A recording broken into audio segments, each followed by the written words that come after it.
So, panihapon is ready ng iserve.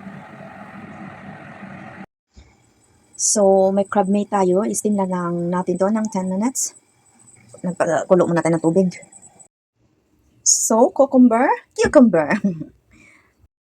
So, gamitan natin to para makuha natin yung tamang nipis na gusto natin sa cucumber.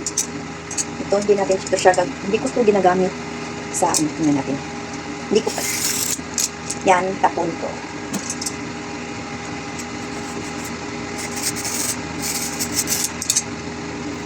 Yan, pwede ito.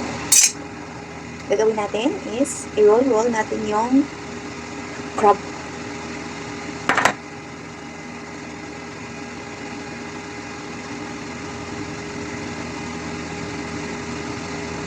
Ganito. Arrange on the plate. Then, slice natin yung tomato. Tapos, i-arrange natin para maging maganda tingnan. Lagyan natin ng tomato. So, ganito, tingnan mo. Ayan, tomato, cucumber. So, hindi pa ito tapos pag-arrange. So, this is it. Ready. So, palamigin na natin to para lalong masarap pag i-serve na. Tang!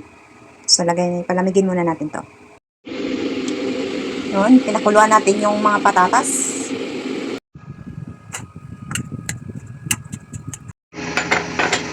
So, yan na. Timplahan na natin. Heavy cream. Cheese.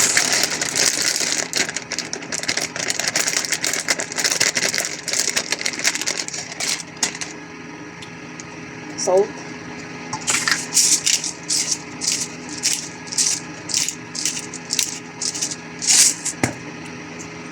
Black pepper.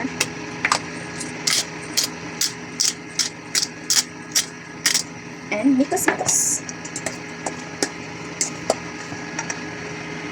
So, nagawa lang ako ng sauce dito, butter, fresh milk, and heavy cream. Then, lagyan ko konting cornstarch para maging malapot.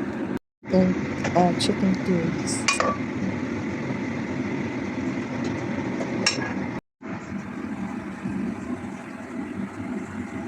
Yes, chicken almost done. Tiger prawns. Luto tayo. Ay, giningaw tayo pagkauna. Dito, slice na pa para mag-serve.